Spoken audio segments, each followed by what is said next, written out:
So when we look at the government's performance across key sectors, with focus on government accountability, according to the 2025 governance ratings, Nigeria ranks poorly in governance, corruption, perception, the rule of law, and press freedom. Experts and leaders emphasized a need for renewed commitment to national development, inclusivity, and accountability to realize the dividends of democracy.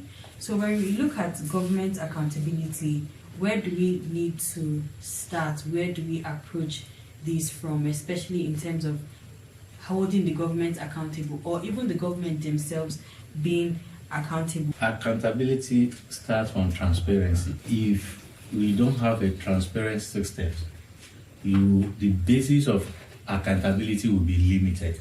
If you take, for instance, the budget process, under the Fiscal Responsibility Act, there are procedures that the budget is supposed to follow, and part of those procedures also recognize the need for periodic budget implementation reports. If we don't have this budget implementation report in a reader-friendly and accessible format, people will not likely be able to ask the right questions. You understand? And that will have significant impact on the governance itself, because some of those tools is to enable the government to actually render accountability.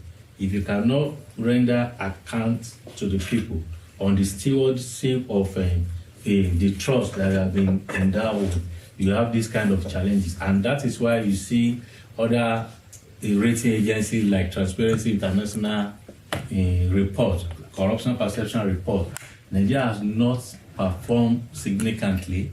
The rates have been oscillating between 22, 25, meaning that Nigeria is one of the country perceived as one of the corrupt country. And in so many other dimensions, in governance dimension, we see this. And some of those things doesn't require rocket science. It even requires commitment to open government partnership, for instance. Whereas some of those information that people needed to be able to ask the right questions are provided on a kind of a proactive basis, not until people come to your office. If you put some of this information on your website, people can actually scrutinize those information and ask questions. And by asking questions, they can be able to also advise the government. This is the direction that it should take. But once those are not in place, you understand, once the information is not readily available, you even provide fertile grounds for disinformation, where merchants of fake news and whatever, you understand, will also create their own facts. And it is, for me, it is the interest of political leadership, particularly the government, to ensure that government is transparent and is accountable, and government dealings is also fair, equity, in terms of ensuring that no one is left behind.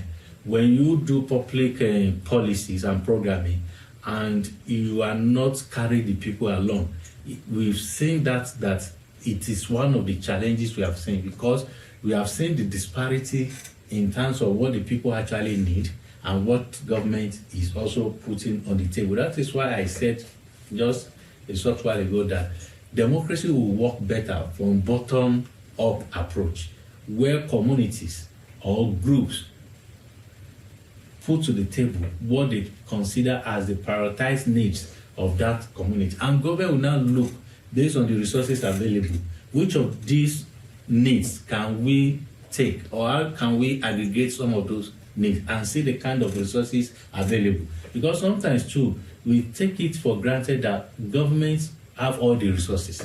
No, government, just like individual too, may also not have all the resources.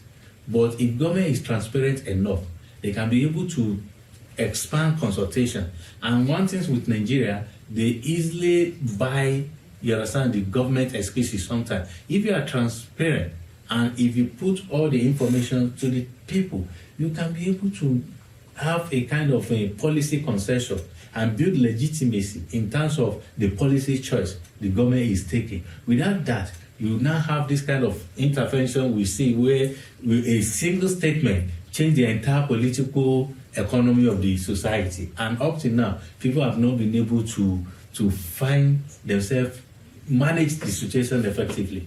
For me, those are key issues.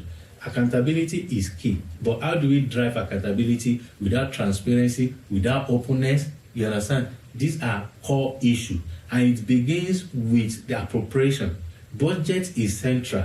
Whatever promises a politician make to the electorate, if those promises doesn't find a way in the budget, it's just a mere promises. It is budgets that converts political promises into programs, projects that will be meaningful to the lives of the people. These are key issues for me.